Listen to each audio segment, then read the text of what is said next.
collègues. Mes chers collègues, nous recevons ce matin M. Olivier Thibault, candidat proposé le 11 avril dernier par le Président de la République pour occuper les fonctions de directeur général de l'Office français de la biodiversité, l'OFB, en application de l'article 13 de la Constitution. Comme vous le savez, cette nomination ne peut intervenir qu'après l'audition de la personne pressentie devant les commissions compétentes, celles de l'Assemblée nationale et du Sénat.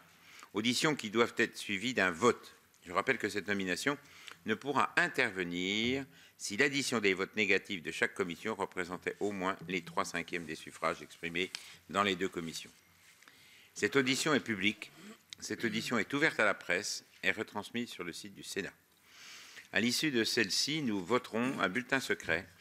Je rappelle qu'il ne peut y avoir de délégation de vote et que le dépouillement doit être effectué simultanément à l'Assemblée nationale et au Sénat. À cet égard, je précise que la Commission du développement durable et de l'aménagement du territoire de l'Assemblée nationale a procédé à votre audition la semaine dernière. Au cours hippique, on parlerait de votre audition de ce jour comme du dernier obstacle. Monsieur Thibault, vous êtes actuellement directeur de l'eau et de la biodiversité au sein de la Direction générale de l'aménagement du logement et de la nature, du ministère de la Transition écologique et de la cohésion des territoires. À ce titre, vous êtes intervenu à 2 reprises devant notre commission, le 25 janvier dernier lors de la table ronde consacrée aux solutions d'adaptation et de résilience hydrique de notre pays et le 2 février 2022 à l'occasion de la table ronde sur le bilan et les perspectives du Varenne agricole de l'eau et de l'adaptation au changement climatique.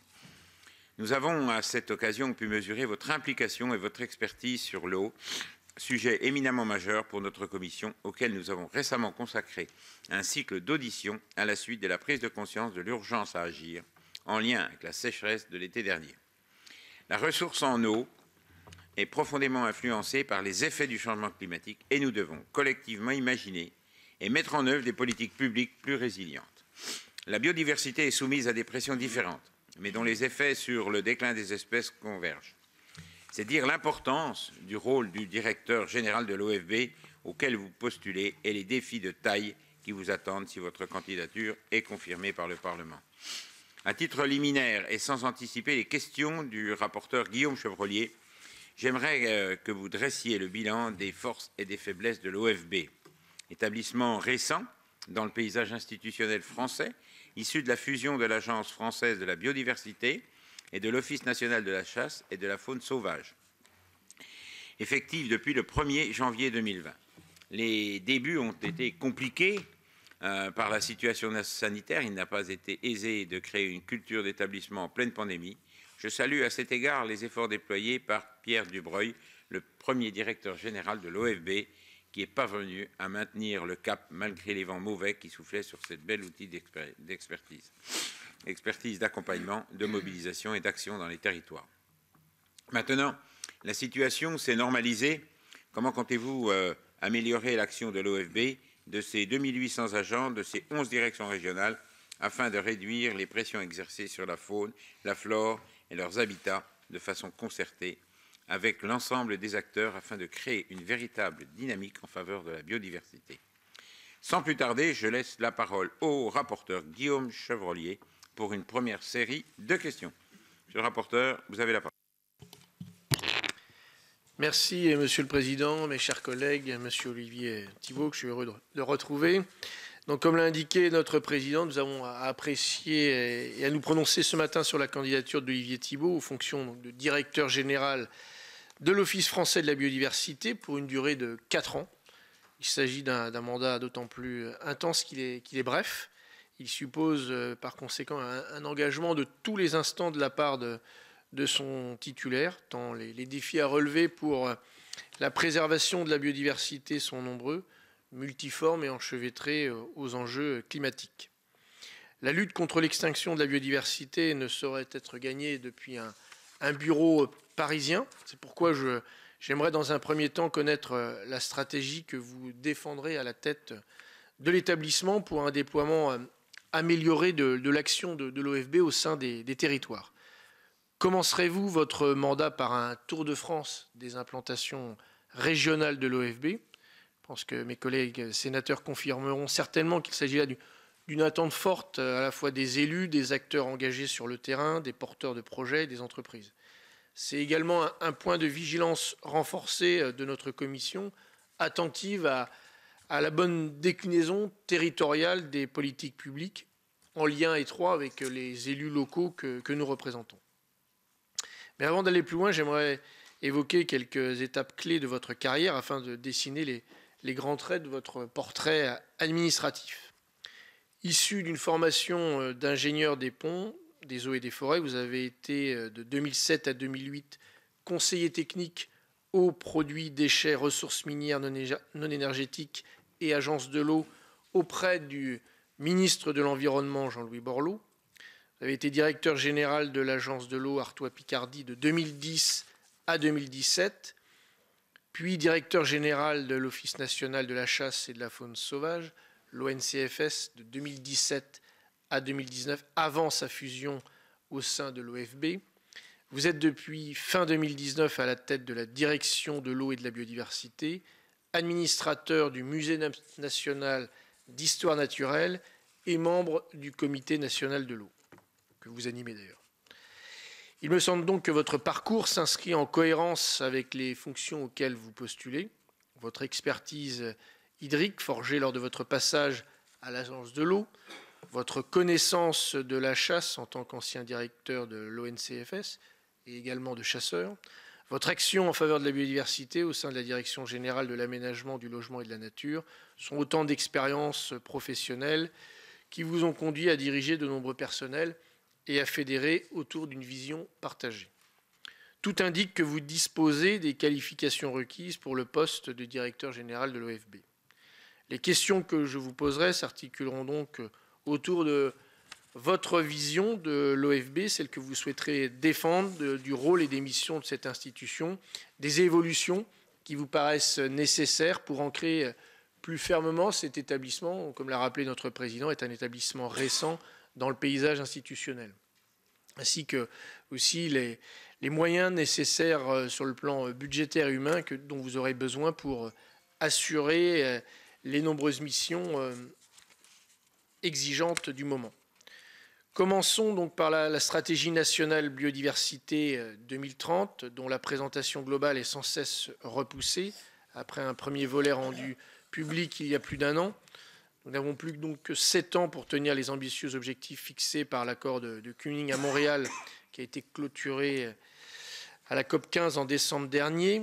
Nous y étions avec quelques collègues, donc nous sommes particulièrement attentifs à ces objectifs et qui seront atteints si on s'en donne les moyens. Donc vous aurez une tâche lourde pour mettre en œuvre et décliner les mesures pour inverser le déclin de la biodiversité sur le territoire métropolitain et également ultramarin. Donc comment comptez-vous y parvenir alors que les précédents plans ont échoué à atteindre les objectifs qui leur avaient été assignés alors et que l'IPBES et WWF pointent déjà des dynamiques d'évolution du vivant très défavorables. Quels leviers nouveaux comptez-vous mobiliser? Comment faire mieux à moyens constants dans un contexte de schéma d'emploi quasi stable et avec des dotations qui progressent à un rythme bien moins soutenu que les besoins? La question des moyens financiers mobilisables est évidemment centrale. Quelles pistes comptez-vous explorer pour trouver de nouveaux financements en faveur de la biodiversité qui ne pèsent pas majoritairement comme aujourd'hui sur la facture d'eau? Quelles évolutions vous semblent pouvoir être encouragées dans un contexte où les taux d'emprunt des États souverains ont vivement progressé, où la charge de la dette publique française s'est accrue dans des proportions inquiétantes? Donc en dehors de la créativité fiscale importante de notre administration, comment faire progresser la prise en compte de la biodiversité et l'effectivité de sa protection dans les politiques publiques? La police environnementale exercée par les quelques 1700 inspecteurs de l'environnement constitue le cœur des missions régaliennes qui ont été confiées par le législateur à l'OFB. Il n'est de mesures de protection de la biodiversité efficaces que si leur non-respect est susceptible d'être sanctionné, mais de nombreuses remontées du terrain indiquent la sévérité de certains contrôles, leur absence de dimension pédagogique et le manque d'intelligence des situations de certains inspecteurs quand ils sanctionnent une personne responsable du manquement qui est manifestement de bonne foi, de bonne volonté. Donc comment comptez-vous mettre en œuvre une police de l'environnement qui ne soit pas excessive, sans nuire pour autant à la crédibilité des sanctions? Sur ce registre, les maîtres mots me semblent être l'accompagnement, le dialogue et le discernement. Quelle est votre vision pour l'exercice d'une police de l'environnement plus préventive que répressive, tout en étant efficace? Effectivement, la problématique est complexe, mais il y a beaucoup de retours sur le terrain et je pense que mes collègues reviendront sur ces questions. Un autre enjeu majeur en matière de biodiversité est la production de connaissances environnementales solides, étayées et ouvertes au contradictoire, comme doit l'être tout fait scientifique. On le voit sur un certain nombre de sujets sensibles comme la continuité écologique, les retenues collinaires et de substitution, ou le suivi de la population des loups dans le cadre du plan national d'action. Donc comment comptez-vous fabriquer des consensus autour de ces questions qui minent l'autorité et la crédibilité de l'État et de ses opérateurs par rapport à des sujets qui exaspèrent au cœur des territoires? En matière d'expertise, il est nécessaire de s'appuyer sur les observations de terrain, sur les relevés établis notamment par des chasseurs ou des commandants de louveterie dans une logique coopérative. Comment comptez-vous faire progresser la crédibilité scientifique de l'OFB dans un contexte où la production de savoir s'est largement ouverte au grand public? Comment entrevoyez-vous le rôle du conseil scientifique pour faire reculer la suspicion que l'on rencontre parfois par rapport à certaines données publiques? Certaines politiques publiques ambitieuses ont été annoncées, à l'instar de la mise sous protection forte au moins 10% du territoire national terrestre et maritime, ou la fin de l'artificialisation nette des sols d'ici 2050. Celles-ci doivent encore être concrétisées et déclinées dans les territoires avec un accompagnement marqué de l'État. Comment envisagez-vous votre rôle de directeur de l'OFB pour la mise en œuvre des ambitions environnementales françaises à un moment où il faut accélérer un certain nombre d'efforts et avoir des relations avec le ministère de la Transition écologique et de la cohésion des territoires, donc là, dans un ministère où vous exercez encore aujourd'hui. Par ailleurs, la gestion durable de l'eau et de la problématique de la qualité et de la quantité de la ressource occuperont sans aucun doute de plus en plus le directeur de l'OFB. Il ne fait pas de doute que le sujet de l'eau figurera durablement au plus haut de l'agenda politique. La gestion quantitative ne se pose pas seulement l'été, mais tout au long de l'année. L'acuité de la sécheresse de l'été, qui s'est prolongée une partie de l'hiver, l'a montré sans équivoque. Or, si la France dispose de nombreux atouts pour se préparer à ces défis, il n'en faudra pas moins collectivement changer un certain nombre d'habitudes et repenser certains modèles sur lesquels reposent les usages et les prélèvements d'eau. Le plan eau et ses 53 mesures visant à renforcer la résilience hydrique de notre pays sont un premier éventail des solutions, mais qui interviennent après les assises de l'eau et le Varenne agricole de l'eau, des sujets que nous avons largement abordés au sein de notre commission. Mais de nombreuses inconnues demeurent. Quel véhicule législatif sera utilisé pour décliner les mesures de ce plan? L'augmentation des moyens des agences de l'eau avec le relèvement du plafond des recettes de 475 millions par an et la suppression du plafond de dépenses rehausse notoirement leur marge de manœuvre au bénéfice des territoires, mais le desserrement du plafond mordant se double de la délicate réforme des redevances et de la nécessité de trouver des financements nouveaux pour les petits et grands cycles de l'eau. Donc, comment les efforts seront-ils répartis entre les usagers? Quelles sont les pistes envisagées pour plus d'équité? Quant à la tarification différenciée, elle vise à inciter à la sobriété, ce qui est louable. Cependant, la détermination des profils de consommation en fonction des usages, de la saisonnalité ou de la composition des foyers ne va pas de soi et impliquera des arbitrages qui seront par essence très, très politiques. Donc, qui décidera des seuils au-delà desquels l'eau sera plus chère pour un usage donné? Et surtout, quel rôle envisagez-vous pour l'OFB afin que ce plan irrigue tous les territoires? Le panorama de mes questions serait incomplet si je mettais la biodiversité ultramarine, auquel je suis particulièrement attaché, mais d'autres collègues ici présents également, puisque, comme on le sait tous, c'est dans nos territoires ultramarins qu'on a notre exceptionnel réservoir d'espèces et de biodiversité. Donc, quelles mesures comptez-vous instaurer pour mettre en valeur et protéger ce capital naturel sans pareil? Comment mieux accompagner les élus et les citoyens de ces territoires pour construire un modèle de développement respectueux de la biodiversité et qui profite au plus grand nombre. Quel levier d'action spécifique envisagez-vous en direction des Outre-mer?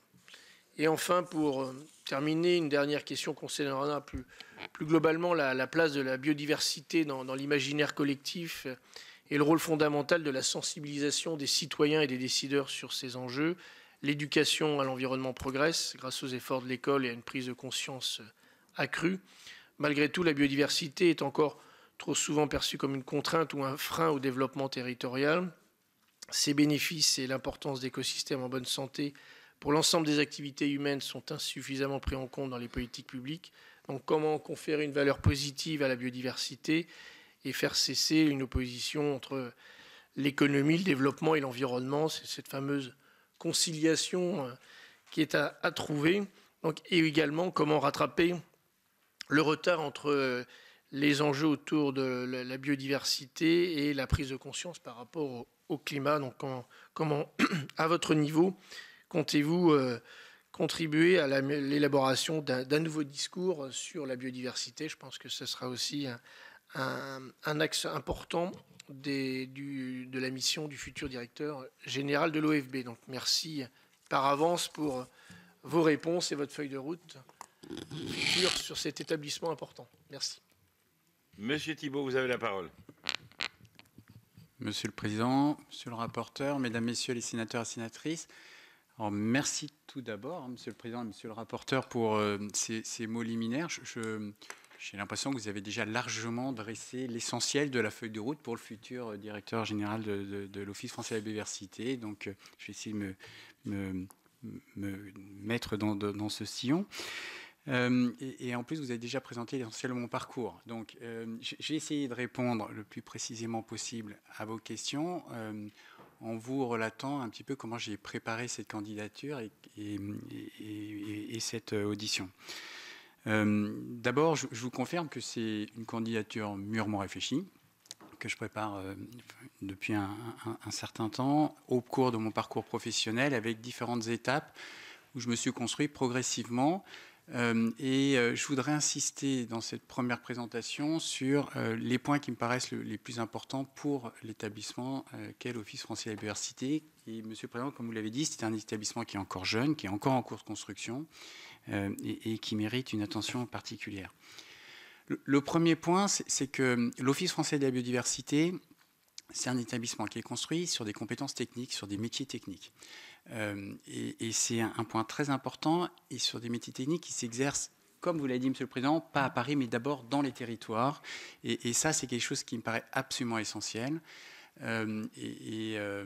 Moi, je suis, enfin vous l'avez dit, je suis ingénieur de formation. C'est des choses qui me parlent, qui sont importantes pour moi. Et j'ai commencé ma carrière d'ailleurs par 7 ans dans 2 départements, dans des directions départementales et territoires, pour me frotter à la vraie vie et voir un petit peu, d'abord dans un service d'ingénierie, comment on construit des projets, on les finance, on les autorise, on les met en œuvre, on résout tous les petits problèmes de la vie de tous les jours qui permettent à la fin d'atteindre ces objectifs. Donc j'ai été d'abord chef d'un service environnement, puis chef d'un service environnement, ingénierie puis environnement, chef d'une mission interservice de l'eau. Donc j'ai pu voir un petit peu tous ces objets.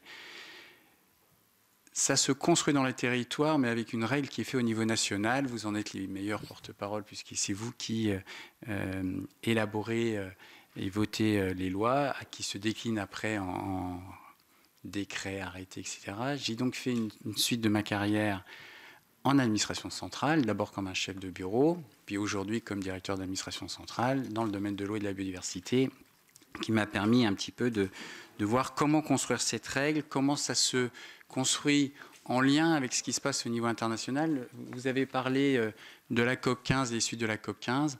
Dans le domaine de l'eau et de la biodiversité, on est très cadré et on travaille beaucoup sous la coupe de directives et règlements européens. Et donc, il est absolument incontournable, essentiel, de réussir ces négociations, de les construire comme il faut et sereinement, de façon à ce qu'on s'y retrouve à la fin entre nos projets nationaux et ce cadre européen, puis maintenant mondial dans le domaine de la biodiversité, puisque depuis décembre l'année dernière, nous avons un cadre mondial pour la première fois dans le domaine de la biodiversité.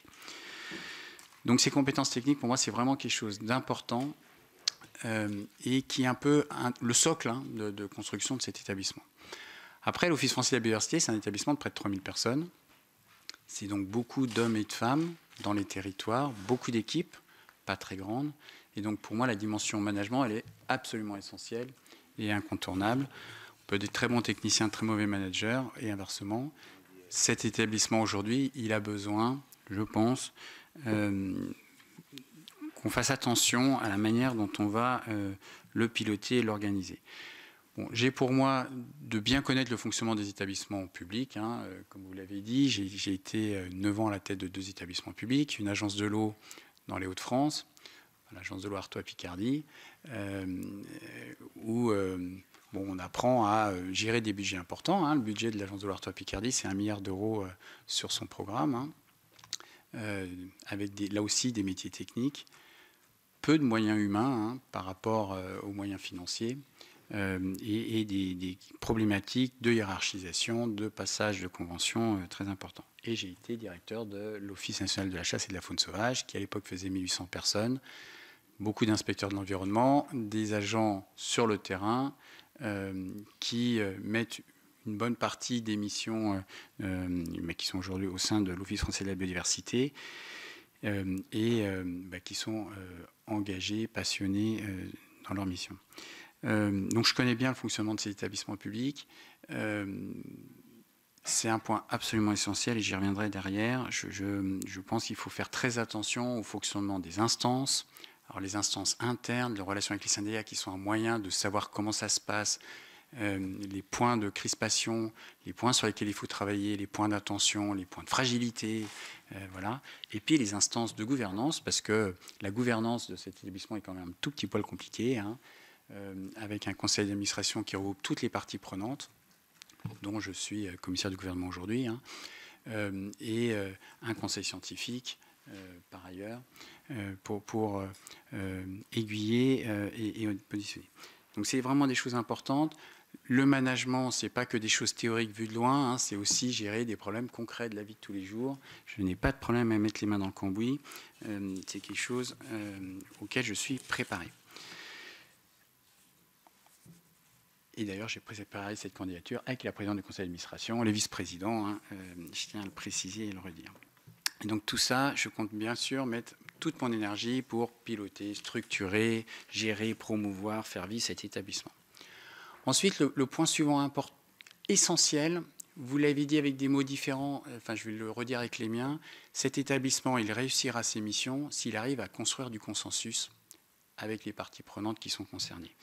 Et donc, il faut rassembler les gens autour de projets, parce que c'est plus facile quand on est autour de projets que quand on est sur des choses théoriques.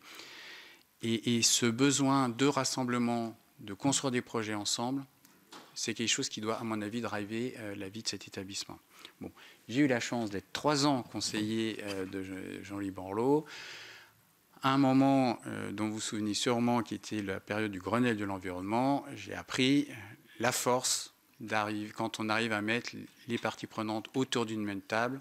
On peut s'engueuler un bon coup, mais quand on arrive à poser un diagnostic partagé, on a déjà fait 80% de la recherche de solutions et on arrive à trouver des solutions. Et donc, l'Office français de la biodiversité, c'est en soi un mini-Grenelle aussi. Quand on regarde son conseil d'administration, vous avez toutes les parties prenantes, les élus, les industriels, les agriculteurs, les associations d'usagers, protection de la nature, des chasseurs, des pêcheurs. Et donc, vous avez l'ensemble de ces acteurs qui travaillent, qui vivent dans les territoires, qui sont autour dans ces instances et qui doivent ensemble réussir à construire un projet commun. Et ça me paraît absolument essentiel. Et ça part de diagnostics partagés et qui vont permettre de construire des solutions. Et donc, l'objectif, c'est bien d'arriver à construire une vision stratégique. Il ne s'agit pas de répondre au coup par coup, mais bien d'organiser une vision stratégique pour protéger notre environnement, pour lutter contre l'érosion de la biodiversité. Et ça, c'est ce qu'il faut construire. Moi, je tiens vraiment à saluer l'énorme travail qu'a fait Pierre Dubreuil et son équipe de direction pendant ces 3 années. Le président l'a dit, l'OFB s'est construit juste au moment de l'arrivée de la crise Covid. C'est quand même pas simple quand on a des cultures assez différentes et que les gens ne peuvent pas se voir pendant plusieurs mois de construire ces cultures communes. Le job a été fait et donc il faut le poursuivre. Et de ce point de vue-là, je ne souhaite absolument pas de rupture, mais bien continuer le travail. Voilà. Je suis absolument convaincu que tout ça reste fragile et qu'il faut bien poursuivre cette construction de culture commune. Pour répondre à une de vos questions, monsieur le rapporteur, bien sûr que je compte aller voir sur le terrain, bien sûr que je compte d'abord voir les équipes, puis les parties prenantes. Je pense que le premier endroit où j'ai envie d'aller, c'est d'abord à Brest, parce que les agents de Brest ont vécu un moment quand même particulièrement difficile avec l'établissement qui a brûlé, et je pense qu'ils ont besoin de soutien. Et pour moi, c'est un point important de montrer mon soutien à ces agents qui ont vécu un moment vraiment difficile. Mais je tiens à voir les agents. Il y a des conférences internes progressive par région. Je tâcherai d'y aller le plus possible, le plus rapidement possible, et en tout cas de voir les gens dans leur métier et dans leur situation. Ensuite, cet établissement, là aussi, vous l'avez dit, il faut qu'il arrive à construire du consensus. Pour faire du consensus, il faut qu'il soit crédible. Pour moi, il n'y a pas d'ambiguïté. Cette crédibilité, elle se construit d'abord sur un socle de connaissances. Si on n'est pas capable de partager cette connaissance, c'est extrêmement difficile d'arriver à aussi partager et de construire des solutions. L'Office français de la biodiversité, il y a quand même plein d'agents qui sont des experts, avec des chercheurs aussi, qui mènent des actions de recherche, qui font des actions de connaissance, de collecte, de partage, de bancarisation, de mise en ligne, de tout un tas de données qui sont absolument essentielles. On dit souvent, alors on dit l'Office français de la biodiversité, mais il y a largement autant dans le domaine de l'eau que dans le domaine de la biodiversité hors eau, et ça c'est absolument important.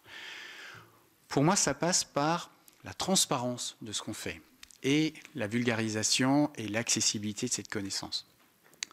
Quand on ne sait pas, on donne le biais et la capacité à n'importe quel acteur avec ses certitudes de publier ce qu'il pense et de dire, puisque c'est ce que je pense, c'est donc ça qui est vrai.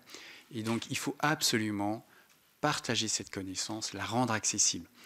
Et donc quand je dis la rendre accessible, ce n'est pas juste mettre des milliards de données incompréhensibles sur une grosse base de données, c'est bien aussi de la rendre lisible et de la partager avec le plus grand nombre. Moi, c'est un peu une anecdote, mais un point qui m'avait frappé quand je suis arrivé à l'ONCFS, il y avait ambiguïté sur les accidents de chasse et les incidents de chasse qui donnaient lieu à des discussions sans fin. L'Office avait fait le choix à l'époque de mettre de manière totalement transparente tous les accidents, tous les incidents, de les publier. Ils le font d'ailleurs toujours, l'Office français de la biodiversité le fait toujours. À partir du moment où ça a été fait de façon transparente, le débat s'est déplacé de savoir si on cachait ou on ne cachait pas les accidents vers qu'est-ce qu'il faut mettre comme mesure de sécurité. Et pour moi, c'est bien ça qu'il faut faire. Il faut partager la connaissance, la rendre accessible, et ça permettra de travailler sur les vraies questions, en l'occurrence pas les chiffres, mais bien les solutions pour avoir plus de sécurité. Et donc il faut faire ça un peu partout. Dans le domaine de l'eau, c'est compliqué parce que c'est très technique, c'est souvent incompréhensible. Il faut le rendre plus simple, et c'est vrai dans tous les domaines. Ensuite, l'établissement, pour moi, il doit être présent et visible, et au service de tout, encore une fois, dans les territoires, en métropole comme en outre-mer. Et là, vous avez cité finalement les 5 missions de l'Office français de la biodiversité dans vos propos liminaires. Pour moi, ils sont tous importants. La connaissance, j'en ai parlé. La mobilisation, c'est évident parce que si on veut qu'une règle soit appliquée, il faut qu'elle soit comprise. Et pour qu'elle soit comprise, il faut la partager. Et donc, il faut rabâcher, réexpliquer, faire prendre conscience, sensibiliser. Ça passe par les écoles, ça passe par des actions de communication, de sensibilisation, d'information. C'est des métiers qui se développent et qui se développent rapidement à l'Office français de la biodiversité. Il faut évidemment les poursuivre. Et moi, je suis vraiment satisfait de voir que dans le débat public, ce qui était anecdotique il y a 15 ans devient une évidence aujourd'hui. Donc c'est bien d'en parler, c'est bien de le partager. Je pense qu'on n'est pas encore au niveau collectivement de ce qu'il faudrait faire pour arrêter cette lutte contre l'érosion, enfin pour lutter contre l'érosion de la biodiversité. Mais en tout cas, c'est dans le débat public, c'est dans le débat politique, et ça me paraît important. Et après, évidemment, il faut des missions de police, parce que s'il y a une règle, il n'y a personne pour vérifier qu'elle est appliquée. Bon, ben c'est l'impunité. Enfin, je veux dire, si on veut un état de droit, ben il faut quand même que, quelque part, quand quelqu'un sort de la route, on le ramène. Et ça me paraît absolument important. Vous avez dit les mots importants, hein, monsieur le rapporteur. Évidemment, cette police, elle doit être proportionnée, elle doit être comprise, elle doit être expliquée, elle doit être appropriée. Mais ça ne veut pas dire laisser passer n'importe quoi. Ça ne veut pas dire l'impunité pour certains types d'acteurs. Et voilà. Et donc, pour moi, hein, sur la police, et on pourra y revenir si vous voulez, mais elle doit se faire dans un cadre qui est très précis et clair. Le préfet de département, dans chaque département, est chef de la mission interservice de l'eau et de la nature.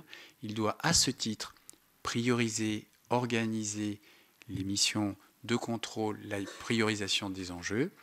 Après, chacun des organismes doit faire ses missions.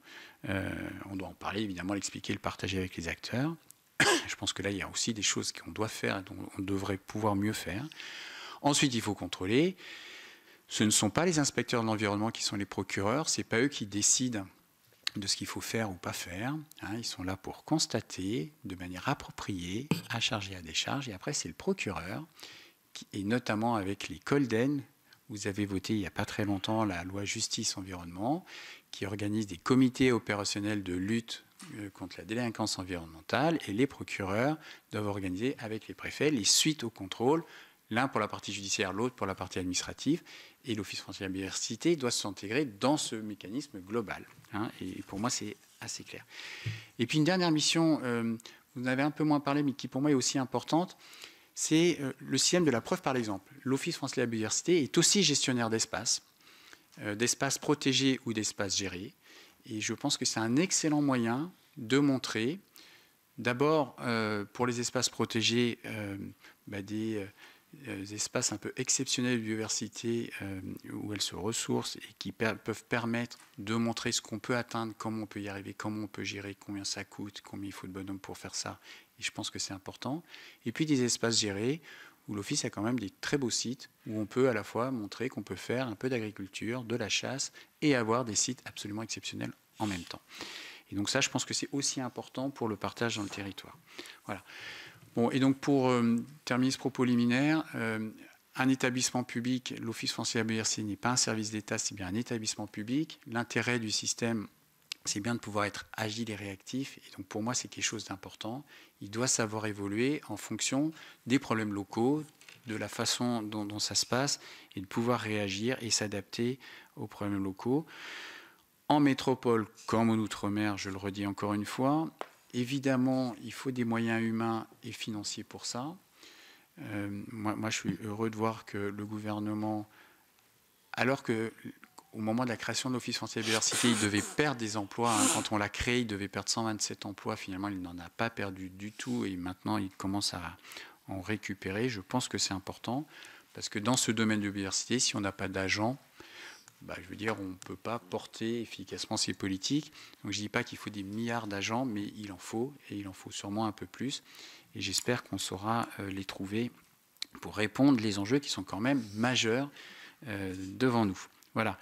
Et donc, si je devais terminer en un mot, hein, pour moi, l'Office français de la biodiversité, c'est l'établissement qui doit collectivement nous apprendre à réapprendre à vivre avec la nature et pas contre la nature.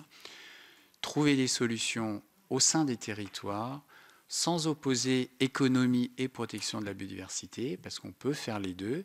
C'est sûr que ça impose un certain nombre de changements de pratiques, ça impose d'être plus vigilant, souvent plus technique, plus attentif, plus réactif. Mais moi, je suis absolument convaincu que c'est possible et que pour ça, il faut un certain nombre d'outils d'accompagnement que l'État peut fournir, que l'établissement peut apporter en partie et que je souhaite développer. Voilà, Monsieur le Président, pour cette première série de réponses. Merci. Je vais donner la parole à mes collègues. Je vais donner la parole à Monsieur Devinaz. Merci, Monsieur le Président. Merci de votre éclairage, Monsieur Thibault. Moi, j'avais trois petites questions. pour remédier ou tout du moins limiter considérablement l'extinction d'espèces animales, mais aussi végétales. Quelles sont les pistes stratégiques à privilégier selon vous pour les prochaines années? Est-ce qu'une meilleure réglementation des activités de chasse peut être un levier envisageable pour augmenter nos efforts en matière de préservation de la biodiversité animale? Et puis, dernièrement, j'ai écouté avec intérêt les propos du ministre de la Transition écologique, Christian Béchu, qui a évoqué un scénario à plus 4 degrés en 2100. Alors, face à un tel scénario, quelles mesures l'OFB devrait-il prendre en priorité pour assurer la protection de notre biodiversité en s'adaptant aux dérèglements climatiques devenus dans ce scénario inéluctable? Merci. Je vais donner la parole à Monsieur Demilly. Merci, Monsieur le Président. Monsieur Thibault, bonjour et bravo pour votre brillant parcours depuis votre passage chez nous à l'agence de l'eau Artois-Picardie. Brillant parcours qui, semble-t-il, n'a pas entaché votre simplicité, votre modestie, votre pédagogie. 3 qualités que nous aimerions trouver chez tous les agents de l'OFB, comme l'a souligné tout à l'heure Guillaume Chevrollier.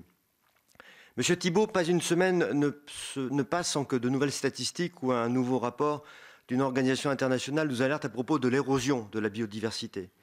Selon le rapport de WWF, et Guillaume y a fait également allusion, les populations d'animaux sauvages vertébrés ont chuté de 69% entre 1970 et 2016. Ce rythme d'extinction est estimé être 100 fois supérieur au taux naturel d'extinction des espèces. En cause, l'activité humaine, bien sûr, le réchauffement climatique, les sécheresses ou encore la pollution, le tout étant naturellement lié.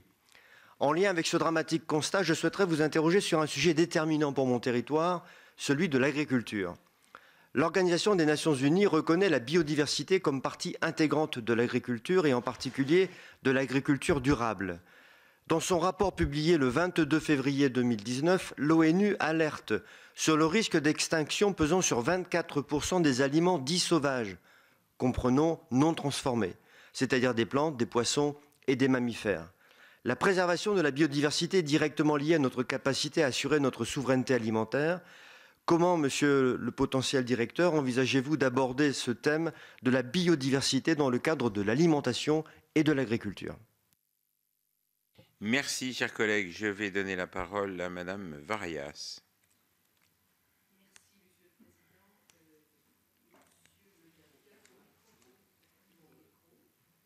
Voilà, merci.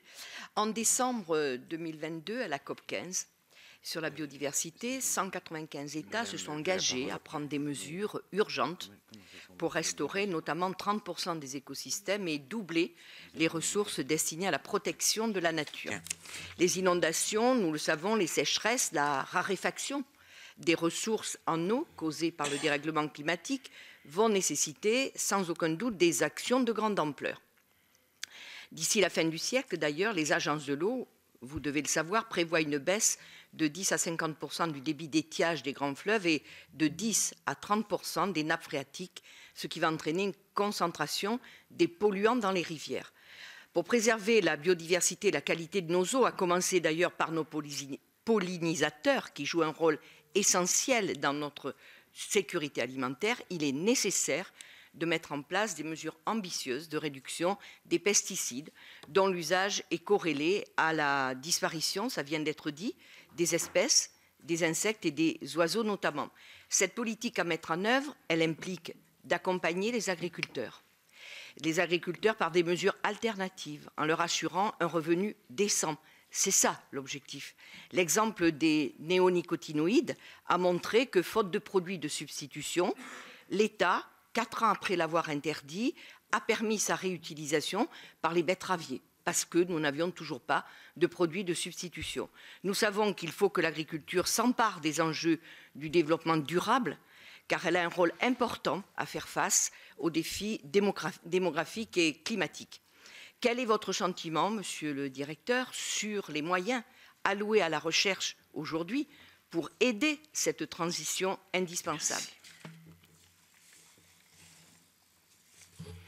Merci. Je vais donner la parole à Monsieur Gold. Merci, Monsieur le Président. Monsieur Thibault, moi je voudrais aborder rapidement une question qui fait débat depuis de longs mois sur les territoires, à la fois souvent parce qu'elle est mal comprise et lorsqu'elle est comprise parce qu'elle n'est pas toujours mise en œuvre. Je veux parler de la continuité écologique des cours d'eau et de la suppression des seuils des moulins. On est nombreux à avoir des exemples avec des suppressions de seuils envisagées, d'autres réalisées, d'autres envisagées mais jamais réalisées. Alors, des exemples aussi de seuils de 30 cm qui sont jugés infranchissables et d'autres pourtant beaucoup plus hauts qui ne poseraient pas de problème. Alors moi, ma question est très simple, c'est comment demain, en tant que directeur de l'OFB, vous pensez pouvoir répondre avec plus de cohérence à ce problème de continuité écologique des cours d'eau? Merci. Je donne la parole à Madame Bonnefoy. Merci, Monsieur le Président, mes chers collègues, Monsieur le Directeur et candidat. Lors de votre audition à l'Assemblée nationale, vous avez indiqué qu'il fallait que la France prenne enfin à bras-le-corps la question de la lutte contre les pesticides. J'accueille vos propos avec une très grande satisfaction, car c'est à cette lutte que personnellement je m'attelle depuis que je suis élu ici au Sénat depuis 2008.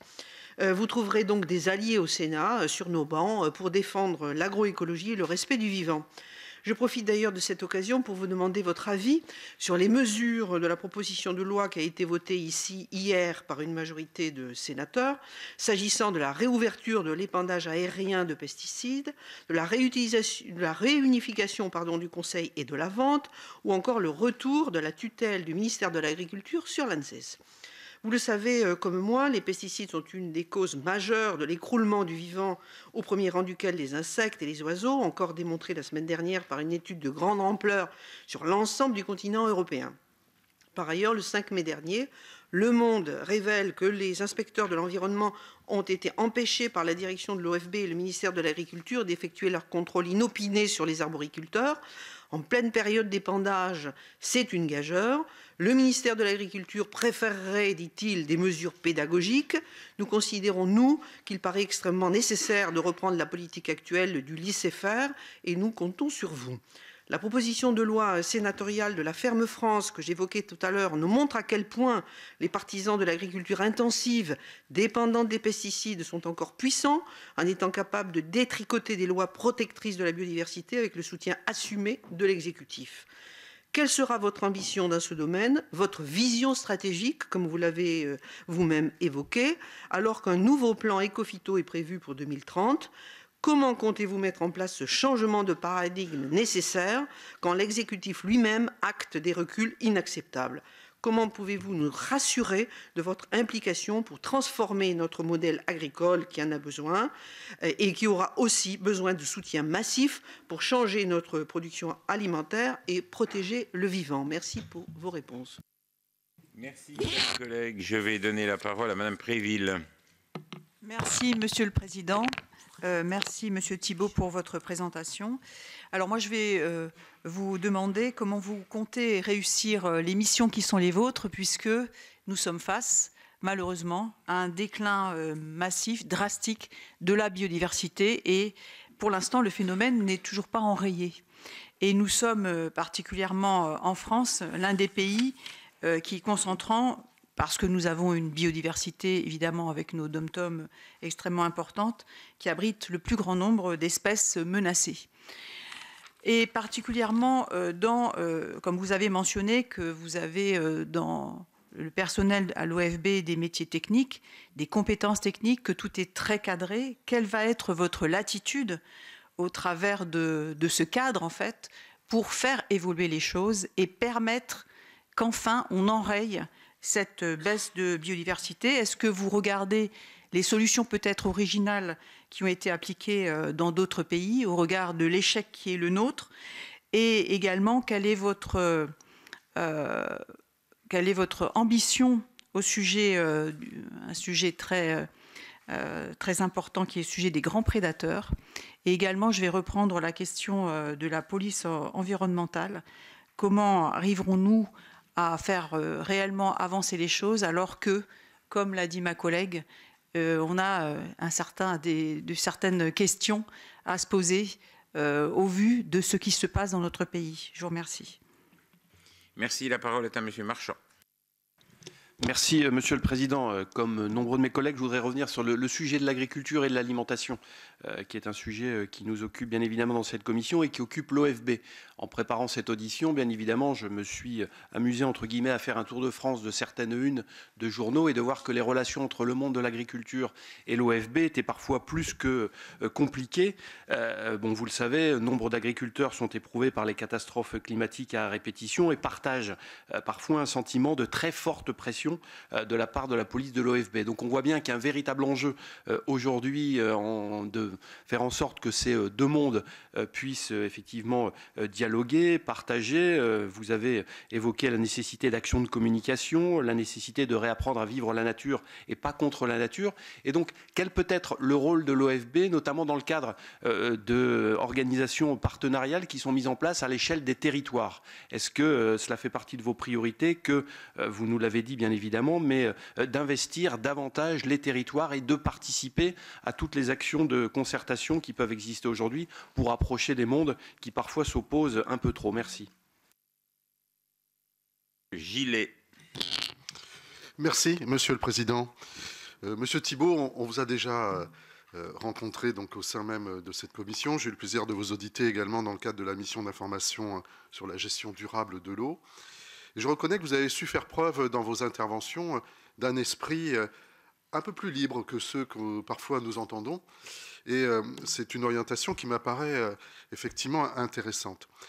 Cette liberté de ton, est-ce que nous la retrouverons au travers de votre responsabilité vis-à-vis notamment du gouvernement et du ministère? En d'autres termes, comment vous allez affirmer un certain nombre de positions à caractère politique au niveau de l'AFB, car une telle structure a forcément des orientations aussi politiques. Elle n'est pas uniquement là pour décliner celle du gouvernement. Il y a un sujet qui n'a pas été abordé jusqu'à maintenant, qui me paraît important, c'est de quelle manière vous allez travailler avec les territoires. Et vous n'avez pas abordé ce sujet. Vous avez évidemment indiqué vos pistes en termes de gouvernance, de management, j'y reviendrai. Mais comment vous allez travailler avec les territoires? Comment vous allez travailler avec les régions? Comment vous allez travailler avec les départements? On a aujourd'hui des offices régionaux de la biodiversité. Les départements sur les espaces naturels sensibles jouent un rôle effectivement important. Bref, comment vous voyez ces politiques nécessaires de complémentarité? Comment vous souhaitez effectivement les incarner? Aujourd'hui, elles ne sont pas très visibles, justement, ces politiques d'alliance. Et ça m'intéresserait d'entendre vos orientations en la matière. Vous avez cité également l'Europe. On voit qu'en la matière, il y a effectivement un lobbying puissant et à essayer de faire valoir un grand nombre d'enjeux nationaux pour qu'ils soient compris et accompagnés de la meilleure façon au niveau européen. Une nouvelle politique européenne commence à se dessiner aujourd'hui sur la préservation des sols. Quel est votre sentiment au niveau de ce sujet? Est-ce que ça vous paraît une bonne orientation? Quelles seront demain aussi vos relations avec l'ONF? C'est un acteur important et c'est un acteur avec lequel également il faut tisser des complémentarités et ça semble vraiment pertinent d'essayer de tracer des voies. Et enfin, pour terminer, on voit qu'aujourd'hui, chaque projet doit s'évaluer en fonction de son identité, sa singularité, et de son environnement et de son territoire. Et donc, ces évaluations de projets nécessitent aujourd'hui une maille de plus en plus fine que parfois nous n'avons pas au niveau de l'administration. Et donc, pour aller au plus près des projets, pour dégager leur singularité et voir comment on peut les faire avancer ensemble, il faut effectivement avoir ces moyens d'aller sur le terrain et de mener des études qui soient plus fines que celles dont nous disposons aujourd'hui. Quelles sont vos clés de lecture également sur ce sujet? Merci. Merci. Je vais donner la parole à M. Fernic. Oui, merci, Monsieur le Président. Monsieur Thibault, j'ai retrouvé ce matin les notes que j'avais prises lors de la table ronde sur l'eau, je crois que c'était en janvier. C'était dans cette salle. Et effectivement, j'ai retrouvé cette liberté de ton à laquelle faisait allusion mon collègue Gillet à l'instant. Quelques formules que vous aviez utilisées, je crois que c'était vous. Vivre contre la nature n'est pas durable. C'est à nous de nous adapter aux écosystèmes. Et, je l'avais bien noté, la meilleure bassine, c'est celle qui est sous nos pieds. Donc vous avez assurément, au fil de votre parcours, fourni intégrer un diagnostic solide. Encore faut-il que ce diagnostic, on arrive à le partager, à le faire partager, et encore faut-il construire des démarches constructives démarches constructives à construire, c'est bien ça, en intégrant les contraintes des autres. C'était d'ailleurs un peu la formule du Grenelle de l'environnement il y a une quinzaine d'années. Partager un diagnostic et la compréhension mutuelle des contraintes respectives. Je crois que vous avez dit devant l'Assemblée nationale qu'une fois qu'on avait fait ça, on avait fait l'essentiel du boulot. Sauf que, est-ce qu'on a vraiment changé la donne depuis le Grenelle ? Il y a 15 ans, les mécanismes destructeurs de la biodiversité et de la qualité de l'eau ne sont pas franchement enrayés.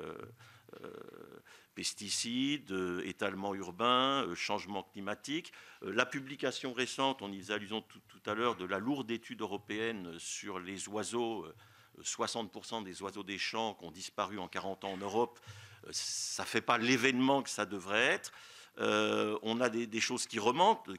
Je dirais l'idée à l'emporte-pièce que l'environnement, ça commence à bien faire, elle est toujours vivante. L'idée que la police environnementale devrait se faire légère, devrait suspendre son bras, même si c'est le bras du contrôleur et pas celui du procureur, vous l'avez dit, notamment dans les vergers. Hein, la note de l'OFB publiée par Le Monde à propos des vergers fait tâche. Comme sénateur au contact des élus locaux, j'ai ici ou là souvent la critique d'une OFB parfois déconnectée parce qu'elle en resterait à des interventions génériques, peut-être faute de capacité humaine suffisante pour bien s'adapter aux spécificités du territoire. Donc, comment affermir cette crédibilité de l'OFB, cette autorité positive, cette capacité à construire avec les acteurs des territoires? Je vous donne la parole, peut-être il me reste encore 4 où on finit. On finit, allez. Madame Finera-Hort, vous aviez demandé la parole. Merci, Président. Bonjour à tous. Bonjour, Monsieur Thibault. Comme l'a rappelé le collègue Chevrollier, les Outre-mer concentrent 80% de la biodiversité française. Vous le savez, la biodiversité guyanaise est exceptionnelle et mérite bien entendu d'être préservée.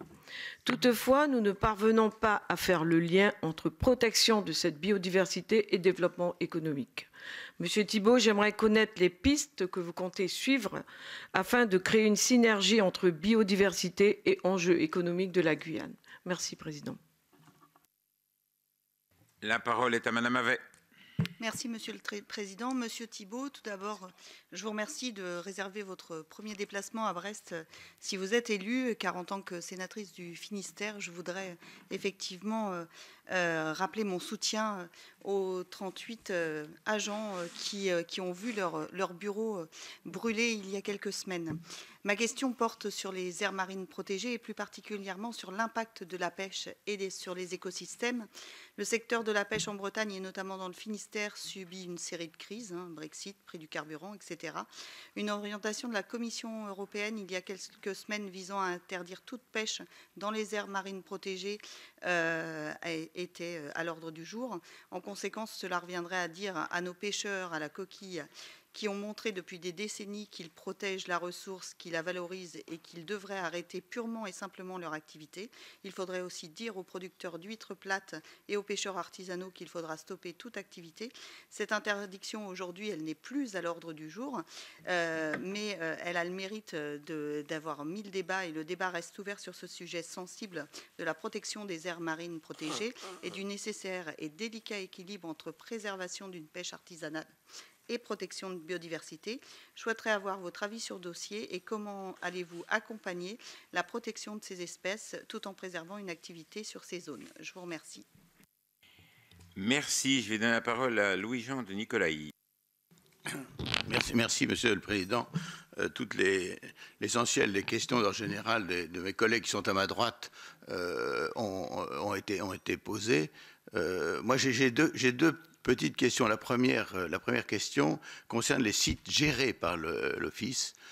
Est-ce que ces sites pourraient faire l'objet de communication sur les résultats que ces sites apportent au fond dans le domaine de la biodiversité et aussi en même temps le coût, le bénéfice entre guillemets économique de tels sites sur la façon dont on peut gérer à travers cela les terres, les lieux dans notre pays. Parce qu'il faut quand même qu'il y ait un retour économique. Ça ne peut pas être que les collectivités ou les organismes publics qui gèrent ces sites-là, et comment les personnes peuvent aussi au niveau privé les approprier. Le deuxième point, c'est la grippe aviaire. La grippe aviaire est apportée par des oiseaux migrateurs qui arrivent du nord, du sud sur notre pays.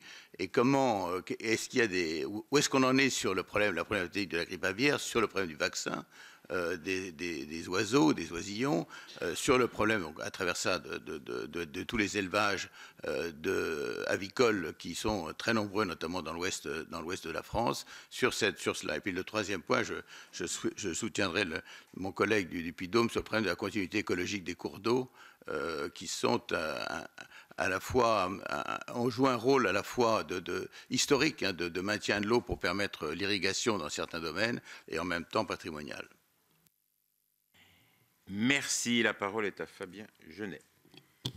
Merci beaucoup, Monsieur le Président. Très rapidement, un témoignage. Dans mes fonctions passées de maire en Saône-et-Loire, j'ai eu, comme beaucoup, l'occasion de croiser les agents de l'OFB. Il s'agissait d'un dossier de fossé qui avait été reclassé en cours d'eau au moment de l'état des lieux demandé par Ségolène Royal. Tout cela nous a emmenés devant les gendarmes et le procureur de la République. C'est jamais très agréable. Je dois avouer qu'à ce moment-là, j'ai pu mesurer le grand professionnalisme, l'expertise technique des agents de l'OFB, mais effectivement, sur la qualité relationnelle avec les élus, ça pouvait éventuellement soulever un certain nombre de questions. Et donc, ma question sera très simple, puisque un de mes collègues parlait d'autorité positive. Selon vous, l'autorité positive qui doit être incarnée par ces agents passe-t-elle obligatoirement par le port d'armes? Et sur qui pensez-vous que les agents doivent ouvrir le feu? Vous me permettrez la liberté de ton, puisque on a évoqué votre liberté de ton, donc je souhaitais pouvoir la mesurer dans votre réponse. La parole est à Étienne Blanc. Oui, merci, Monsieur le Président. J'aimerais connaître votre opinion sur les rapports entre l'OFB et le monde de la recherche. On le sait aujourd'hui, il y a un certain nombre de sujets sur lesquels la science permettra de protéger et de sauvegarder la biodiversité. Comment concevez-vous les liens entre l'OFB et les multiples dispositifs français que nous connaissons dans la recherche, notamment en matière agronomique? Puis une question subsidiaire. Pour vous, la recherche sur les plantes transgéniques, c'est un repoussoir ou est-ce que c'est éventuellement une piste possible? Bien, Monsieur Thibault, je vous laisse le soin de répondre à mes 14 collègues. Merci, Monsieur le Président. Merci à tous pour vos questions. Je vais essayer d'y répondre le mieux possible au fur et à mesure. Je vais en regrouper quelques-unes, hein, parce qu'il y a plusieurs points qui se regroupent. Alors, je vais commencer. Vous êtes plusieurs à avoir parlé, en gros, de l'érosion de la biodiversité, d'où ça vient et qu'est-ce qu'il faut faire.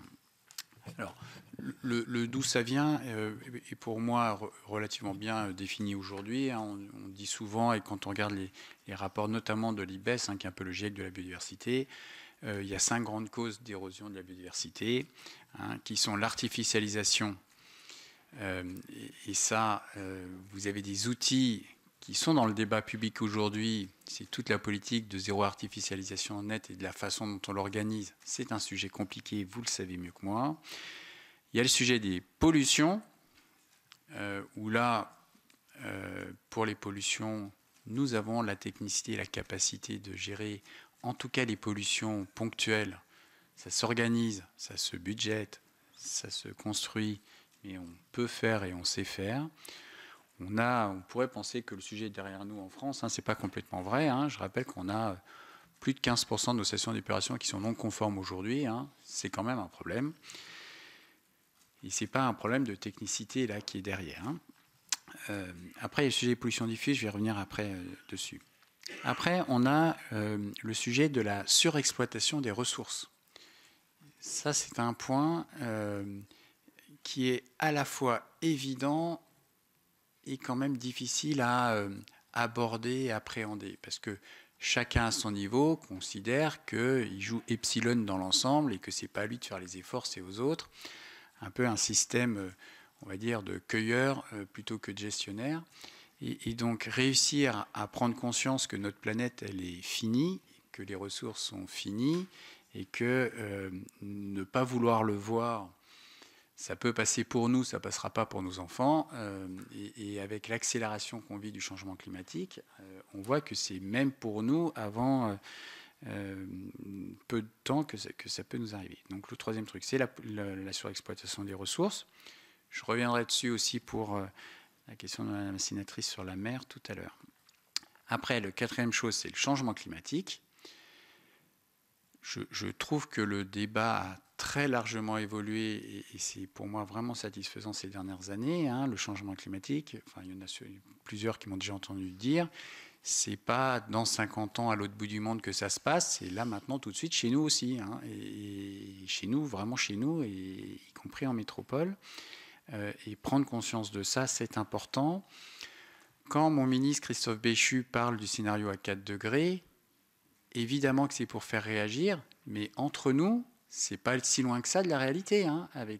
Et si on ne prend pas les bonnes décisions politiques en France et dans le reste du monde, je veux dire, c'est des choses qui deviennent possibles. Et quand on prend chaque rapport du GIEC les uns après les autres, on se rapproche des scénarios les plus pessimistes. Donc je pense que c'est bien d'accepter de regarder les conséquences de ces scénarios-là pour se rendre compte que ça vaut le coup de mettre un petit peu plus d'argent et d'énergie tout de suite pour l'éviter.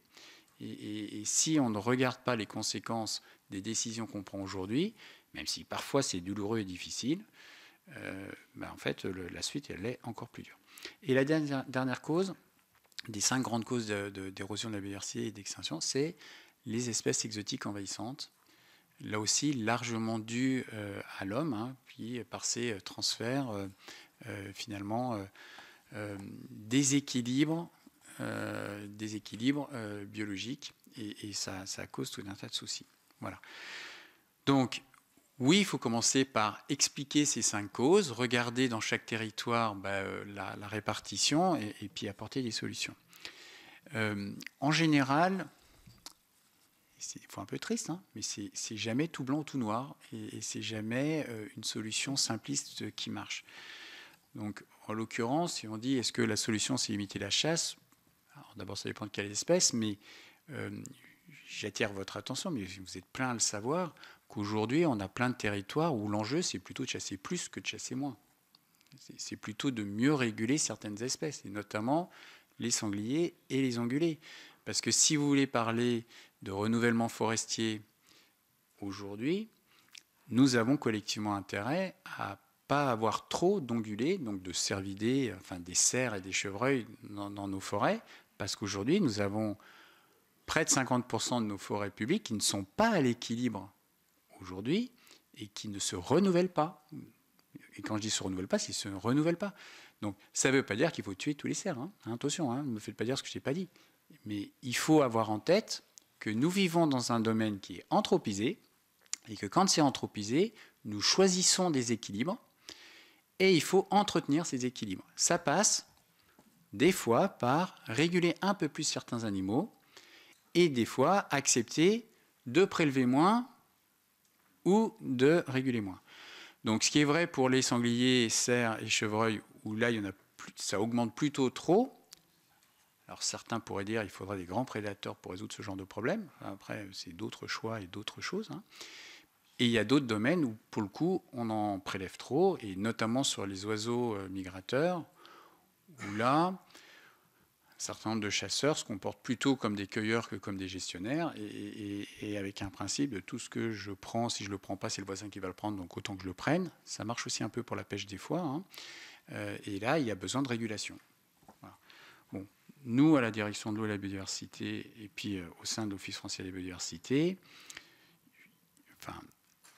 une des façons de répondre à ça, c'est d'aller vers la gestion adaptative, c'est-à-dire d'arriver à sortir de ces phénomènes tout ou rien. Soit c'est permis, on peut faire tout ce qu'on veut, soit c'est interdit, on ne changera plus rien pendant des années à venir. Dans les deux cas, on arrive à des effets déviants qui posent des problèmes, et donc on a intérêt à s'appuyer sur la science et la connaissance, définir des objectifs de gestion, quel type de population on veut, quel équilibre on veut, et se donner les moyens d'agir pour les atteindre. Donc, et en tout cas, sur nos causes d'érosion de la biodiversité, enfin, la chasse peut être un problème sur certaines espèces, en général, n'est pas le vecteur principal. Ensuite, vous êtes plein à avoir parlé d'agriculture. Alors, un petit mot sur l'agriculture et la biodiversité. D'abord, moi, je suis peut-être épouvantablement optimiste, mais je reste persuadé qu'on peut ne pas opposer frontalement l'agriculture et la protection de l'environnement.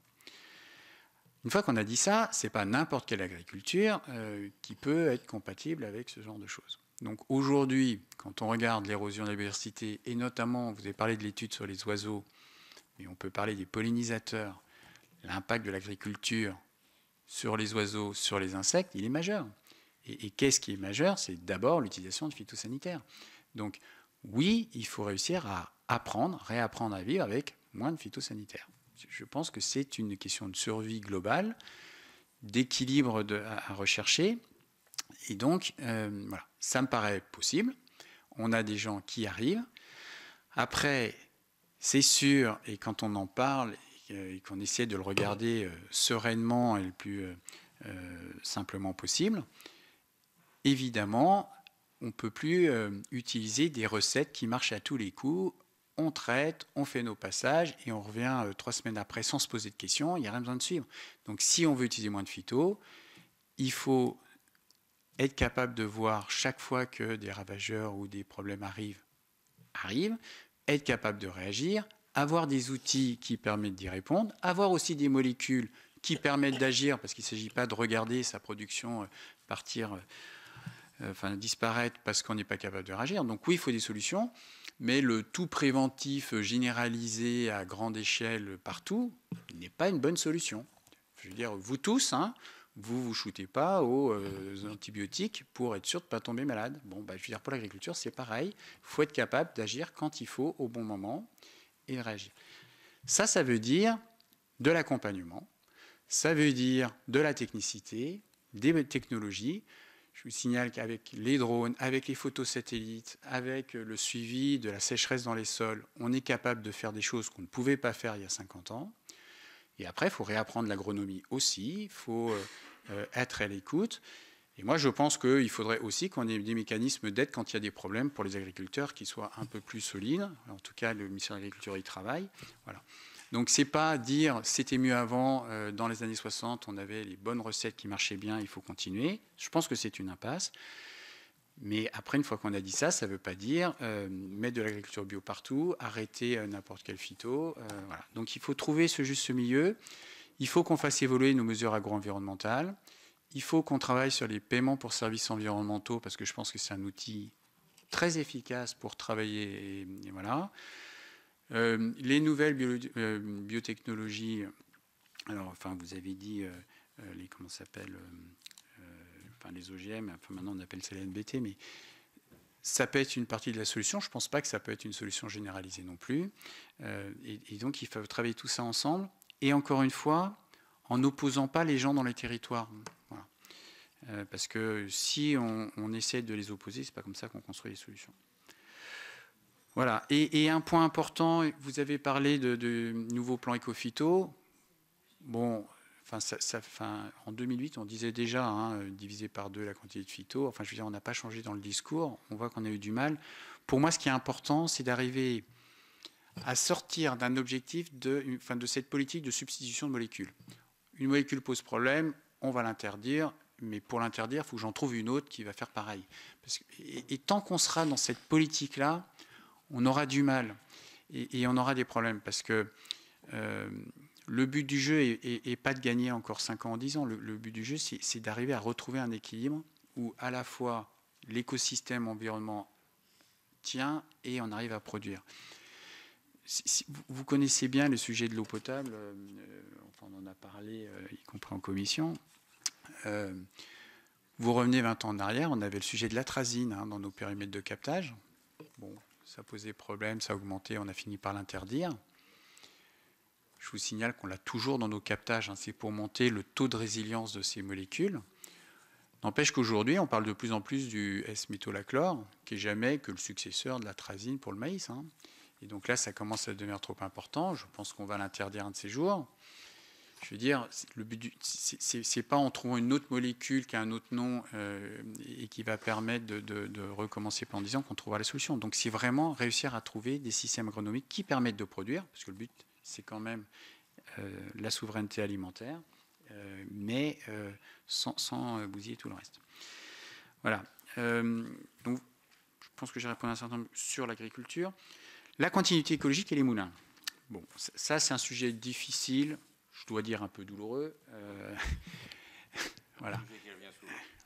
Oui, sur lequel tout le monde n'est pas toujours d'accord sur le sujet. Bon, moi, ce que j'ai envie de dire là-dessus. Premier point, il faut qu'on arrive à ne pas opposer patrimoine et biodiversité. Solution un peu facile, hein, c'est soit les moulins, soit les poissons. Vous devez choisir. Enfin, c'est pas non plus aussi caricatural que ça. Le sujet de la continuité écologique, il y a plusieurs choses derrière. Il y a bien sûr les poissons, ça c'est sûr. Et aujourd'hui, nous sommes en train de perdre un certain nombre de poissons migrateurs. Quand je dis perdre, hein, c'est perdre. Hein. C'est à cause de la continuité écologique. C'est aussi pas mal à cause des silures. Hein.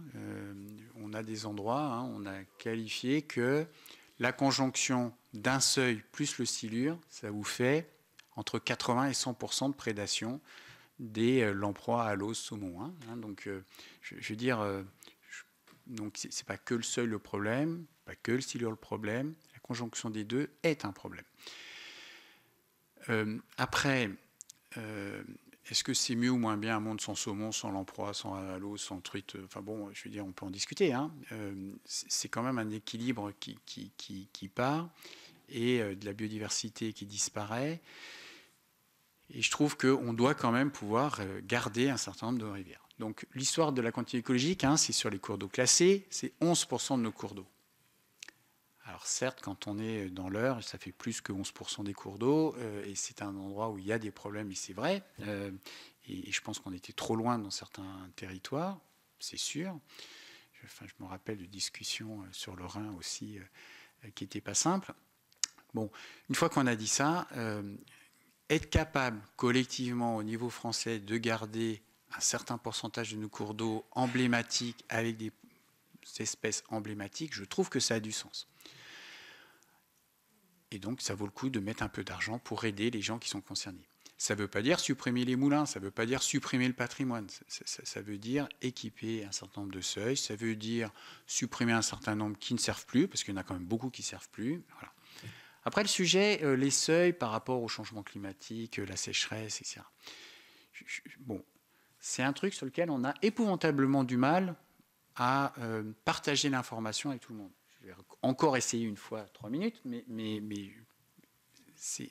j'entends partout dire que grâce au seuil, ça a permis de lutter contre la sécheresse. C'est juste archi faux. Hein. Je veux dire, un seuil, c'est quelque chose qui permet de stocker l'eau, donc de l'évaporer, de la réchauffer, et la température dans les cours d'eau devient un problème, hein, et de plus en plus, ça va devenir de plus en plus. Et en plus, c'est un système qui permet de stocker les sédiments. Et quand on stocke les sédiments, on imperméabilise le fond. Et donc, on casse le transfert de l'eau vers la nappe. Et donc, je pense toujours que la meilleure bassine, c'est quand même celle qui est sous nos pieds. Le but du jeu, si on veut vraiment avoir une gestion de l'eau la plus efficiente possible dans un contexte de changement climatique, c'est d'arriver à garder l'eau dans nos territoires, dans nos sols, le plus longtemps possible. Et donc ça veut dire ne pas imperméabiliser, infiltrer l'eau dans le sol là où elle tombe, remplir nos nappes, et parce que c'est nos nappes qui, derrière, alimentent les cours d'eau. Et donc si on a des nappes bien remplies, on a des cours d'eau qui marchent mieux et on peut plus les utiliser, ils sont plus résilients et ça permet aussi de prélever dedans. Et ce système-là, notre croyance collective qui est de dire plus j'imperméabilise, plus j'envoie vite l'eau à la mer, mieux c'est pour lutter contre les inondations, en fait, ce n'est pas forcément mieux pour les inondations parce que ça concentre l'eau de manière très rapide dans les points bas et quand même souvent on a mis des maisons dans les points bas. Et en plus, l'été, Enfin, c'est le phénomène d'une éponge. Hein. Si vous ne remplissez pas l'éponge, à la fin, vous n'avez plus d'eau quand ça sèche. Et donc, vous êtes moins résilient. Et donc, les seuils ne sont pas forcément les mêmes. Ça ne veut pas dire qu'il n'en faut pas certains endroits. Il y a des endroits où il faut des barrages, où il faut des retenues, parce qu'il n'y a pas de nappes souterraines qui vont bien, parce que le contexte est tel, parce que les besoins anthropiques pour des industries ou de l'agriculture ou des hommes sont importants. Mais donc, encore une fois, prenons le temps, dans les territoires, de regarder quel est le sujet, quelle est la quantité d'eau disponible, entre parenthèses, la vraie eau, pas l'eau rêvée, hein. Comment on se la partage et comment on construit ça. Et les moulins sont un des sujets, mais voilà. Ensuite, bon, vous avez parlé de la PPL sur la ferme France. Bon, enfin, moi, je suis au ministère de l'Environnement, hein, et je trouve que, à titre personnel, nous n'aidons pas l'agriculture en lui faisant croire qu'il n'y a rien à changer et que tout va bien se passer. Donc, je pense que le changement climatique, c'est une réalité. Je pense que la ressource en eau, nous en aurons moins au moment où l'agriculture en a besoin. Donc, il faut construire des solutions. Il faut aussi accepter de changer un certain nombre d'assolements.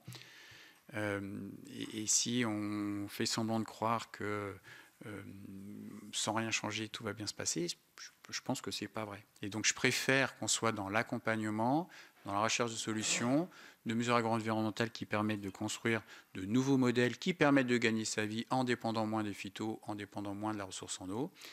Et je pense qu'il y a des choses.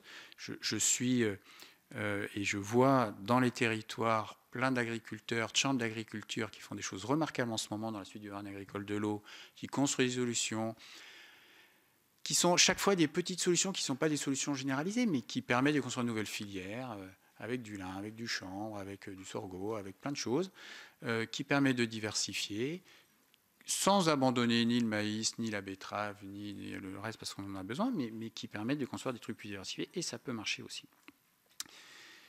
Sur l'arrêté à abeilles, l'article dans Le Monde sur le contrôle sur les arboriculteurs, bon, vous savez que pour les pollinisateurs, c'est un sujet compliqué et sensible. Hein.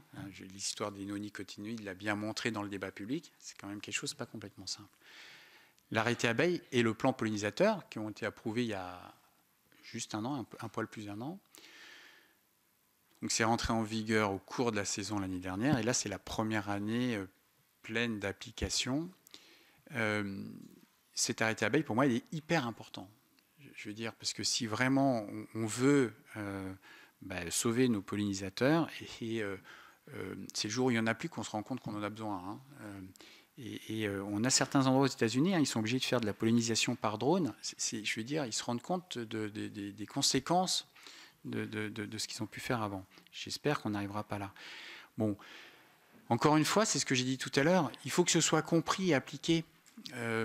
Moi, ça ne me choque pas que la première année d'application, on l'explique, on en parle, mais on le dise vraiment, et on dise quelle est l'erreur, qu'on se mette d'accord sur ce qu'il fallait faire, etc.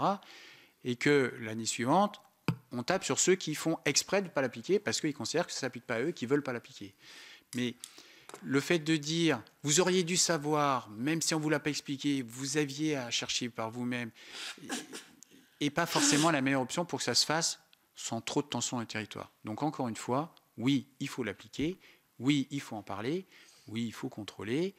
Et après, c'est ce que j'ai dit au début, hein, le procureur, le préfet à l'amont, le procureur à l'aval, qui doivent organiser la montée en pression de ce contrôle, qui doit se faire et qui devra se faire.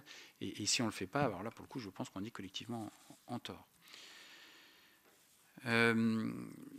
Le lien avec les territoires, M. Gillet, c'est vrai que je n'ai pas beaucoup parlé du lien avec les élus, qui pour moi est absolument important et essentiel, bien sûr. D'une façon générale, nos sujets d'environnement, ça passe quand même énormément par des questions d'aménagement du territoire. On peut le tourner dans tous les sens. Hein. Il y a les sujets de contrôle sur l'agriculture, sur la chasse, sur etc. Mais c'est de l'aménagement du territoire. Et l'aménagement du territoire, je veux dire, c'est des décisions qui sont portées par les élus. Enfin, je veux dire, sur la façon dont vous allez organiser votre ville, remettre de la nature en ville, artificialiser ou pas, ou désartificialiser, revoir le cycle de l'eau, etc. Donc pour moi, le rôle du maire, il est essentiel.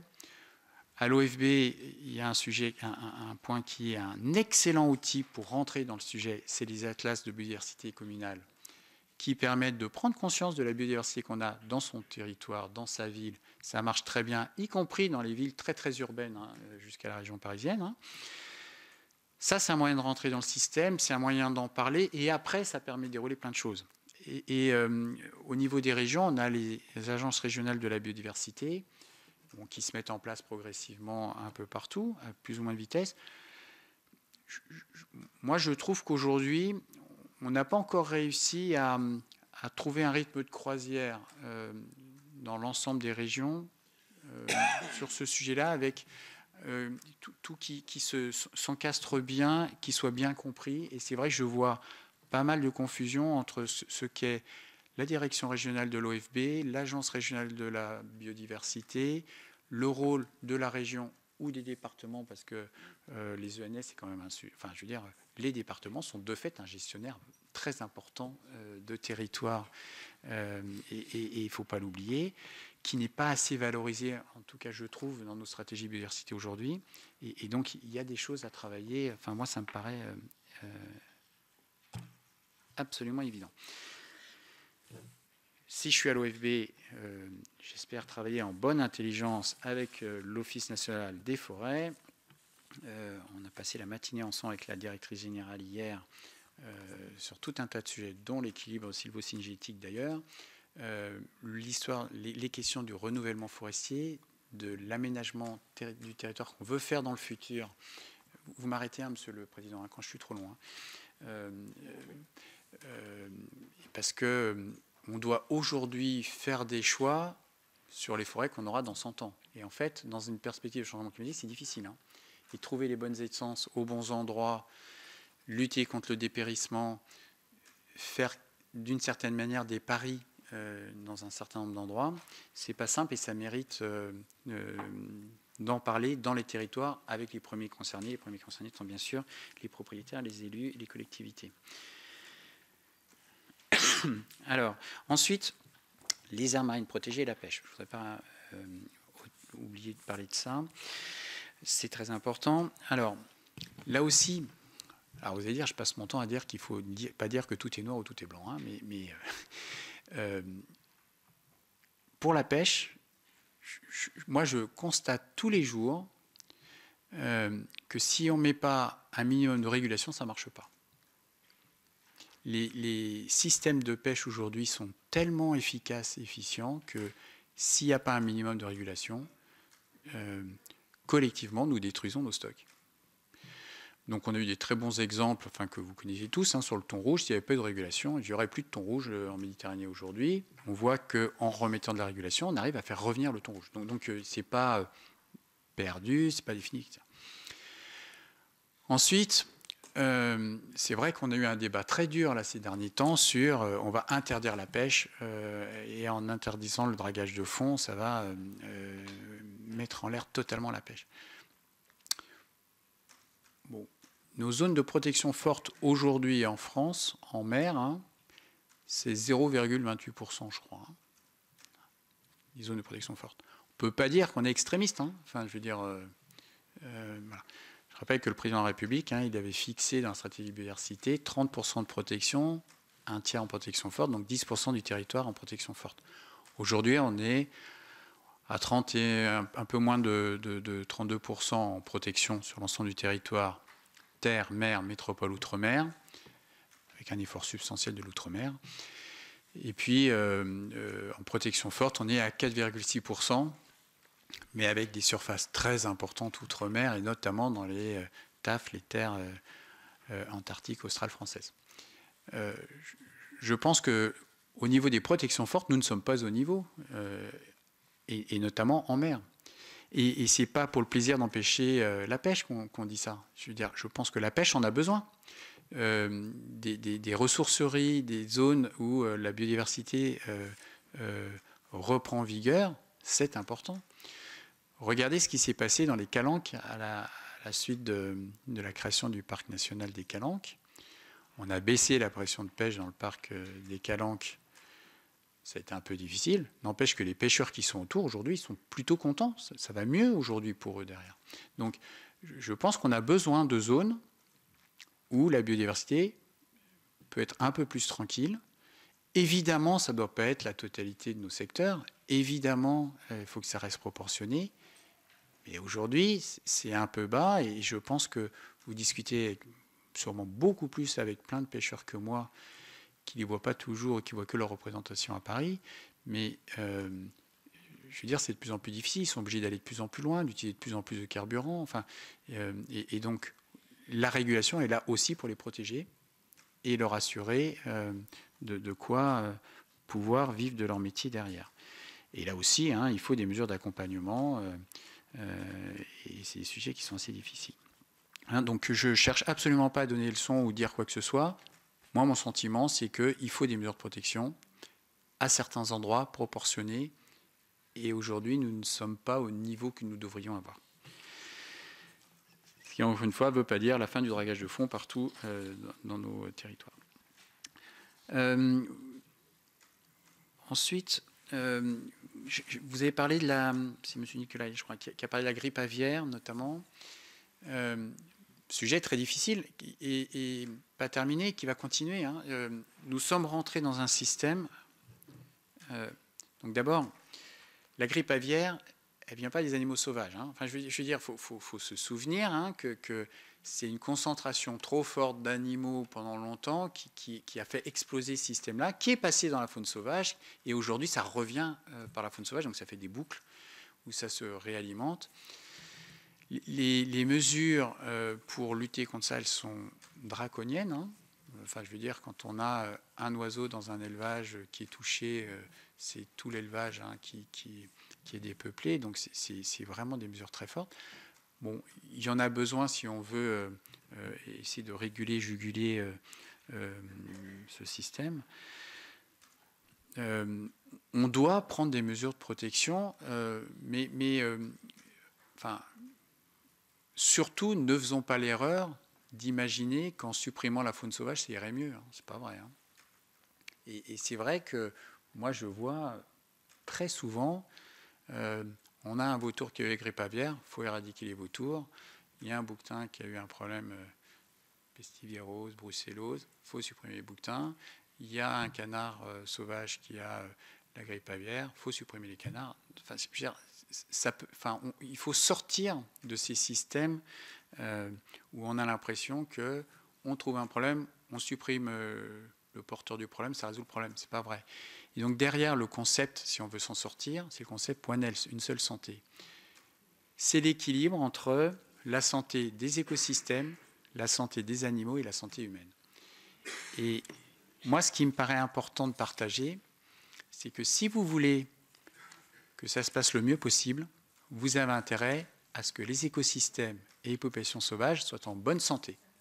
Parce que quand vous avez, je pense qu'on peut tous le comprendre pour soi-même, si vous-même vous êtes en bonne santé, vous résisterez mieux au virus de la grippe que si vous êtes en super mauvaise santé. C'est pareil pour la faune sauvage et c'est pareil pour les écosystèmes. Et donc plus on tape sur les écosystèmes, plus on les fragilise, plus ils vont être sensibles à des maladies. Voilà.